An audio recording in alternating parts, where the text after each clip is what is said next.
que vocês acham do super pedido de impeachment protocolado hoje pelo Kim, Glaze e outras figuras? Agora vai, tem que tirar esse pau no cu pra já. Cara, eu gostaria que... eu acho que pode ser que vá. Por mim varia, pode tirar o cara de lá. Por mim varia? Varia. Por mim vai, pode ser. Em monarquês varia do verbo ir. Tá vendo? Falei que eu ia inventar uma palavra. Tem um hashtag, não tem um negócio assim? Desse impeachment? Sei lá. Já. O Arthur tinha mandado. Super pedido. Super impeachment já. Super impeachment. Vai lá, você quer que o cara caia. Eu, tipo, por mim pode cair, eu não acho que vai mudar muita coisa no Brasil, sinceramente, mas... derruba esse cara aí, foda-se. Ele é um pau no cu mesmo, na minha opinião. Deixa eu só explicar uma coisa aqui, porque teve no outro lá eu imitei o Bolsonaro. O cara é bolsominion, porque eu imitei o Bolsonaro, né? A minha posição política hoje, até bom deixar isso claro aqui também, tecnicamente falando, eu vejo coisas boas nele, vejo coisas ruins. Ele não tem a liturgia do cargo. Ele não tem a liturgia do cargo. Não tem, mas tem coisas boas também. Agora, só que assim, o que eu não aceito, e por isso que muita gente não entende, quer que a gente male, que eu, como líder religioso, eu não posso ficar expondo minhas preferências políticas a ponto de influenciar a pessoa. E de repente eu tenho um cara que eu acho que é o cara. Ponho lá, depois o cara rouba. Aí, ó, o cara... Então... A igreja sendo exatamente. Corrupta. Então, só deixando bem claro aqui pro pessoal, hoje eu não sou nem necessariamente de direita, nem de esquerda.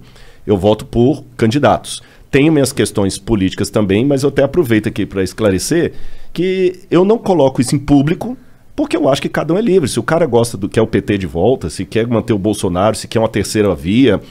Você tá entendendo? Sim. Eu acho que isso eu posso dar orientações de diretrizes para o camarada votar com consciência. Eu posso falar assim, olha, analisa a ficha do sujeito primeiro, não acredita em tudo que vem no jornal, porque o jornal também mente, essa coisa. Diretrizes, mas falar assim, vote no Rui Barbosa ou na Cora Coralina, isso eu não posso fazer, você entendeu? Então, pode crer, não, tá certo, beleza. O Teolocast mandou aqui, salve, salve família. Rodrigo Silva, acompanho seu trabalho há quase 20 anos. Se não me engano... Então não era eu não, que sou mais novo.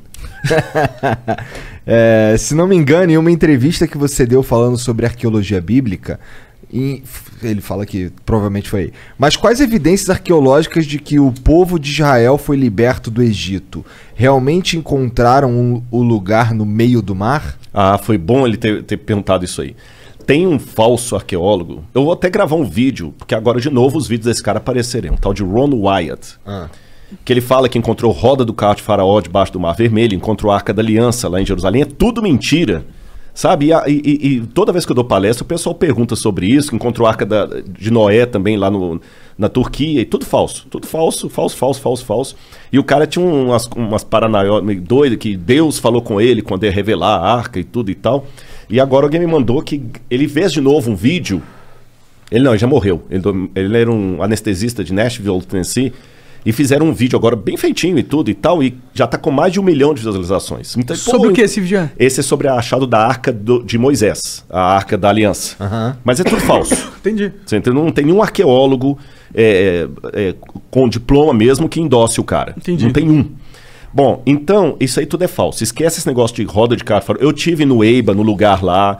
Eu sei que é tudo falso, os lugares que ele fala. Lá em Nueiba tem uma coluna levantada lá que ele fala que foi Salomão que ergueu para marcar o lugar da travessia. Aquela coluna é romana, gente. Não tem nada a ver. Então o cara é todo furado. Entendi. Todo furado. Mas quais são os indícios de que Israel saiu do Egito? Em primeiro lugar, lembra aquilo que eu falei. A história passada é uma história fragmentária. Eu até dei o exemplo aqui. Como se fosse um quebra-cabeças de 10 mil peças. Faltou no monte, faltou na maioria. Então, assim, não é só história, arqueologia bíblica, não. Isso vale para a arqueologia da Grécia, arqueologia de Roma. A biblioteca de Roma se incendiou nos anos 60, não 1960, na época de Nero. Depois você teve também a queda da Biblioteca de Alexandria, em 691. Depois você teve em 1453 o incêndio da Biblioteca de Constantinopla. Muita coisa se perdeu. Então a gente tem um monte de fragmento que a gente completa com coisas que fazem sentido. Fazem sentido. E bingo, é isso aí, Igor. Então algumas coisas que fazem sentido. Em primeiro lugar, eu desloco o êxodo da época de Ramsés e coloco na época de Tutmosis, na 18ª dinastia. Eu sei que o desenho da Disney Aliás, foi até uma crítica que eu fiz na Record lá, e eles aceitaram que na novela Os 10 Mandamentos o faraó era o Ramsés. Eu falei, tá errado. Cronologicamente falando, o faraó tem que ser alguém da 18ª dinastia. Então é lá que eu tenho que buscar as evidências do Êxodo. E quando eu vou na 18ª dinastia, eu encontro um monte de coisa. Em primeiro lugar, você tem uma rainha, filha do faraó, chamada Hatshepsut.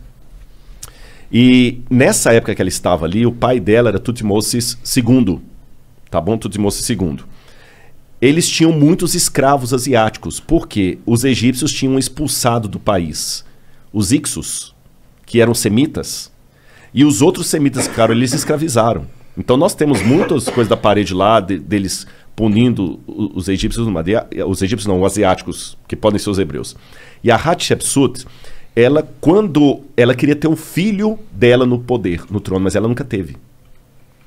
Então tudo indica que ela adotou uma criança. E a Hatshepsut, ela até se proclamou faraó para não deixar que o filho do marido com a amante assumisse o poder. Quando esse filho do marido assumiu o poder, que para mim é o Tutmosis III e é o faraó do Êxodo, ele assume, a primeira coisa que ele faz é escravizar os asiáticos. Você tem paredes lá mostrando assim, façam mais tijolos, igual a Bíblia apresenta e tudo mais. Aí, curioso, que quando você vai na tumba dele, você descobre algumas coisas curiosas. Daqui a pouco eu vou lembrar o ano que a tumba foi descoberta. Ela tem na parede o Amduat, que é a oração que o egípcio faz para as passagens da alma no mundo dos mortos, no barco solar, até Osíris e voltar. Na 12ª oração da Amduat, tem uma oração de Tutmosis assim, que aqueles que morreram com ele na grande inundação e não tiveram oportunidade de ser mumificados, que tenham o seu corpo preservado. Porque eles morreram na grande inundação por seguirem a sua carne. Estranho, né? Não tem inundação no Egito, não chove. Não chove, só chove lá em Alexandria, mas aqui embaixo não chove. Que inundação é essa? Uma inundação que matou o exército de Faraó e está registrado isso lá. Outra coisa curiosa é que quando descobriram Loré, que descobriu a tumba dele, quando abriram, o sujeito que está mumificado ali não pode ser o Tutmosis, porque ele morreu com 60 e poucos anos, e o sujeito que está ali tem 20 e poucos anos. Alguém foi colocado no sarcófago no lugar dele. Entendi. Dá a entender que a múmia dele morreu talvez naquela afogamento que tem ali. Uau! Não pode ser o Êxodo? Aí você tem o papiro de Pulver. O papiro de Pulver, esse livrinho meu, Escavando a Verdade, eu vou mostrar para vocês, eu fiz uma tradução do papiro de Pulver. O papiro de Pulver, que hoje está na biblioteca de Leiden, na Holanda, ele traz uma coisa muito interessante que parecem ser as pragas do Egito. O papiro de Pulver, ele conta aqui, inclusive isso aqui é a parte do Tutmosis, do cara batendo nos escravos que eu falei. E o papiro de Pulver, eu vou ler para vocês aqui, olha, um pedacinho das pragas. Deixa eu ver aqui. Bom, eu vou mostrar a foto aqui, eu vou citar o papiro de Pulver para vocês. Tá. Ele fala assim, Deus Horus, por que as tragédias se abateram sobre o Egito? Por que o Nilo virou sangue? Por que o Nilo virou sangue? Por que as trevas estão em todas as partes? Por que os animais estão morrendo no campo sem que ninguém os recolha? Isso está no papiro. Está no papiro. Por que os filhos dos nobres estão morrendo de causa inesperada? E por que os escravos saíram do país para o festival do Deus deles e levaram o nosso ouro no seu pescoço? Tanto as pragas como o fato dos hebreus irem embora e levar o ouro Está tudo no Êxodo. Tô dando apenas 2 pinceladas aqui. Faz sentido. Ele chegou, começou a escravizar os caras ficaram putos, entraram em guerra, mataram todo mundo. Mas o papiro de Pulver não é Bíblia. Ele tá na Bíblia? Não, o papiro de Pulver não é Bíblia. Não é Bíblia? Não é Bíblia. É um documento egípcio. Pode crer. E você tá entendendo? Então eu tô pegando a história da Bíblia contada por um documento fora da Bíblia. Os painéis ali, de Tutmosis III. Até o nome de Moisés faz sentido nisso, porque na 18ª dinastia, eles tinham muito costume de pegar a palavra Mes ou Mose, em egípcio, significa nascido de. E eles acoplavam o nome nascido de ao nome de uma divindade. Então você tinha, por exemplo, Mose, nascido do deus A, o deus da lua. Tutmosis, nascido do deus Tot, o deus escriba. E o nome do hebreu, Moses, Moshe em hebraico. Nascido de. De quem? Parece que quando ele entregou para o deus hebreu, ele tirou a divindade egípcia. Então até o nome dele é um nome egípcio. O livro do Êxodo tem várias palavras que vêm do egípcio. Não são palavras hebraicas. A palavra para papiro é egípcia, a palavra para Nilo é egípcia. Tem um monte de palavra egípcia. Então, eu só estou dando umas 3 ou 4 gotas aqui para ver que nós temos evidências acadêmicas que apontam para o Êxodo. Aí, o que é o êxodo exatamente? A forma é quando os hebreus saíram do Egito, exatamente. Entendi. Que na verdade a palavra êxodo vem do grego, porque a Bíblia foi traduzida para o grego no 4º século a.C. Então, exodos, rodós é caminho, rodoviária, roda, rodovia. Ex, saído de. Ex rodós, exodus, caminho afora. Aí acabaram dando nomes gregos para os livros da Bíblia. Por isso que veio o nome Êxodo. Agora aqui eu quero apresentar para quem está nos ouvindo uma diferença. Pode ser que alguém tenha um professor de história e fale assim, esse Rodrigo tá louco. Ele tá louco. Mas só que tem uma diferença. Eu tenho muitos nomes da academia que concordam com o que eu estou falando. Da historicidade. Por que ele ia achar que você tá louco? Eles são necessariamente crente? São. Muitos. Por que eu estou colocando isso? Por que o Ron Wyatt não merece o mesmo... Porque você não tem nenhum acadêmico com doutorado, que dá aula, que faz pesquisa, que fala, o Ron Wyatt está correto. Mas você tem muitos acadêmicos que falam que o que eu estou falando está correto. Está cheio de nota de rodapé. Eles produziram coisas que a ciência acredita e que comprovam certas teses. Ou que baseiam, ou que ajudam, evidenciam. Exatamente. Então, assim, eu tenho muitas notas de rodapé nos livros que eu uso. Sim. Você está entendendo? Na Universidade Hebraica, professores, trabalho sério. A Universidade Hebraica, onde eu fiz o curso lá, desse tamanhozinho, saíram vários prêmios Nobel dali. Agora, o que eu estou colocando aqui para vocês é o seguinte. Muita gente talvez está surpreso com as minhas declarações, não é porque elas são anticientíficas. É porque, infelizmente, a academia é tão dominada pelo... Eu sei que eles odeiam quando se fala isso, mas existe um ateísmo metodológico que quando alguém apresenta evidência de Deus, parece que o cara está sendo terraplanista. E não é bem por aí. No caso, eles não apresentam... Isso não é nem evidência de Deus, de certa forma. É a evidência que a Bíblia conta passagens que realmente aconteceram. Mas só que aí tem uma coisa importante. Aí eu tenho que pular para a teologia para responder isso. Não existe a arqueologia do Bhagavad Gita. Bhagavad Gita é o livro sagrado dos hindus. Não existe? Não. Por uma razão muito simples. Eu dei o exemplo do Bhagavad Gita, mas eu podia falar do livro dos Vedas, eu podia falar do Tao Te Ching, do taoísmo, do Zendavesta, do zoroastrismo, podia falar até do Alcorão. Esses livros, de uma maneira geral, eles não se preocupam com a historicidade do fato. O Bhagavad Gita, por exemplo, ele conta a história de Arjuna e Krishna numa batalha. Só que se você chegar para um hindu e falar o seguinte, mas e se o Krishna for uma lenda? Não muda nada a minha vida. Só que a Bíblia, ela tem uma audácia. Perdão, uma audácia literária diferente. A Bíblia coloca tudo ou nada. Quando você lê os autores bíblicos, fala o seguinte, se o que a gente falou é mentira, então esquece. Mas se o que a gente falou existiu de verdade, então a teologia também é verdadeira. A teologia bíblica, diferente da teologia desses livros que eu falei, ela precisa da história para se fundamentar. É como se o Deus da Bíblia falasse assim, olha, a prova que eu dou de que o que eu estou falando existe é que a história que eu estou contando nesse livro aconteceu e ela registra os meus atos na história do povo de Israel. Entendeu? Então, quando eu descubro que realmente houve um êxodo, então, peraí, então o livro ele é historicamente válido. Se ele é historicamente válido, a teologia que se assenta nessa história também o será. Não tem um pulo aí? Porque, tipo, se a gente comprova que uma parte do livro tá certo, a gente não necessariamente consegue extrapolar que ele inteiro tá certo. Tipo, eu posso escrever agora um livro pra você, colocar, sei lá, hoje fez frio pra... não sei que dia é hoje, mas hoje fez frio pra caralho. E aí, numa página seguinte, fala, ontem... E a página tava falsa.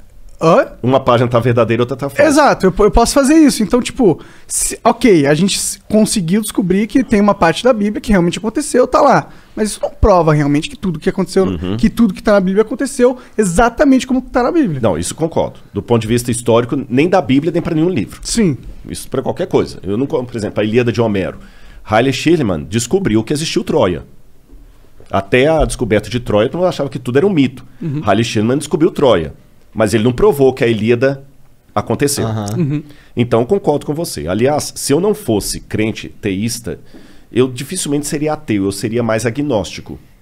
Sei lá o que das existe. opções, das opções filosóficas, o agnosticismo, não radical. Né? Porque se o agnóstico radical diz que você não pode ter certeza de nada, o outro pergunta, e do que você está falando, eu posso ter certeza? Quer dizer, se eu não posso ter certeza de nada, como é que eu posso ter certeza que não posso ter certeza de nada? Né? Então, acaba sendo um tiro. Ele é um argumento em círculo, ad círculos, né? Mas tudo é relativo. Tudo é relativo. Mas o que eu digo?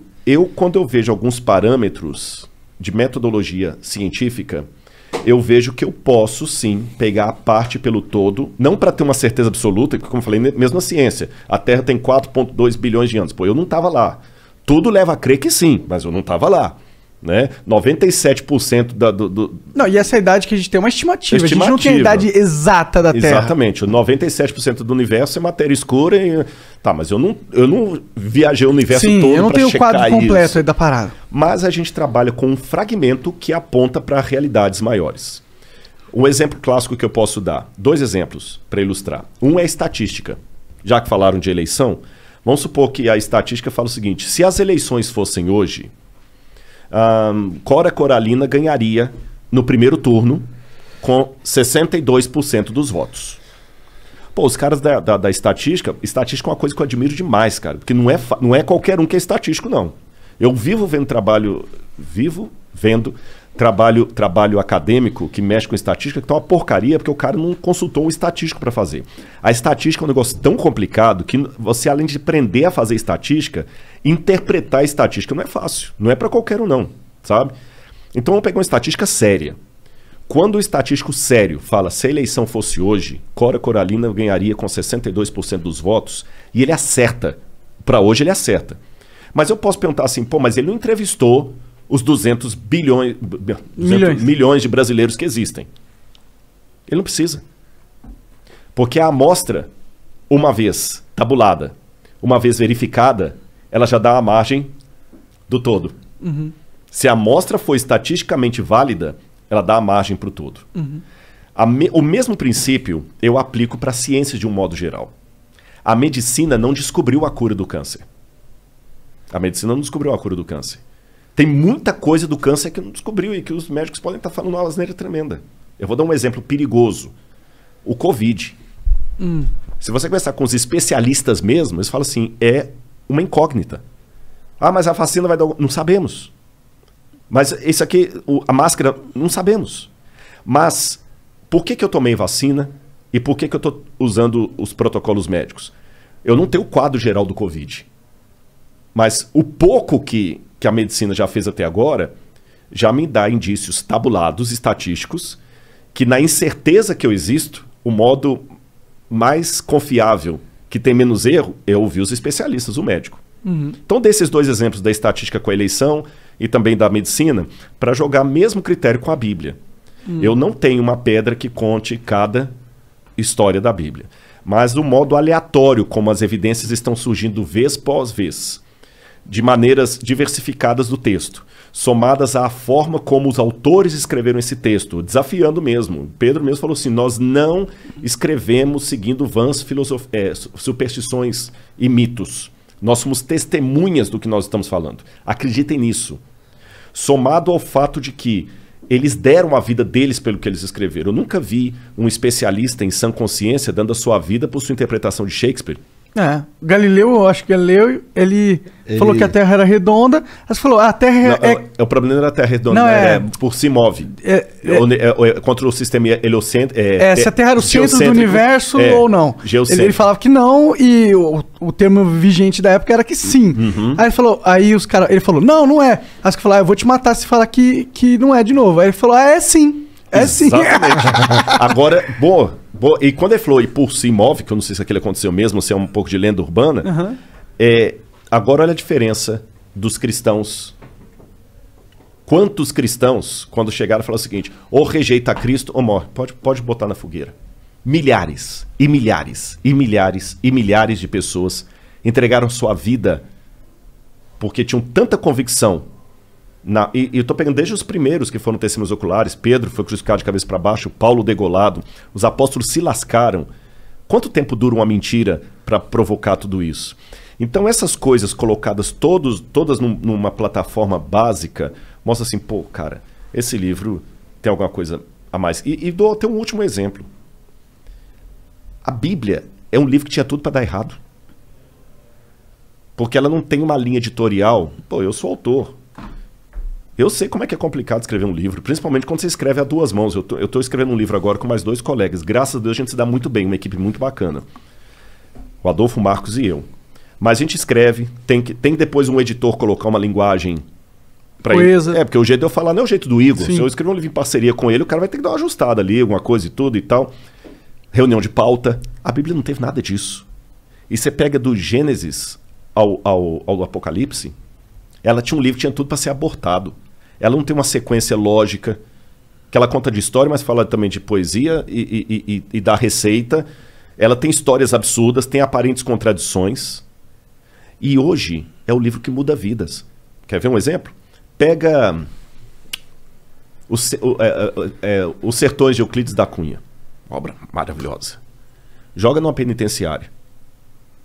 Deus um Delírio, de Stephen Hawking. Pega o livro Deus um Delírio e leve em Bangu 1. E deixa os presos lerem Deus um Delírio. Depois de um ano, quantos presos você vai ter recuperados porque leram Deus um Delírio? Sei lá, acho que nenhum. Agora joga uma Bíblia. É bom, a Bíblia tem um histórico de ajudar as pessoas. Dentro de um ano você tem uma igreja funcionando lá dentro. Uhum. Então tem nesse livro alguma coisa que ultrapassa a capa preta que o envolve, sabe? Uhum. Tem um poder ali que nem eu consigo explicar, eu só aceito. Então, respondendo ao que perguntou aí, nós temos indícios, não é o quadro completo, eu concordo com você em gênero e grau, certeza absoluta com esses olhos, eu não vou ter nem se eu estou vivo amanhã. Uhum. Certeza absoluta. Até com relação Até se você estiver vivo para sempre, talvez. Exatamente, eu não tenho certeza absoluta de nada. Sim. Nesse ponto eu sou um pouco agnóstico, tá bom?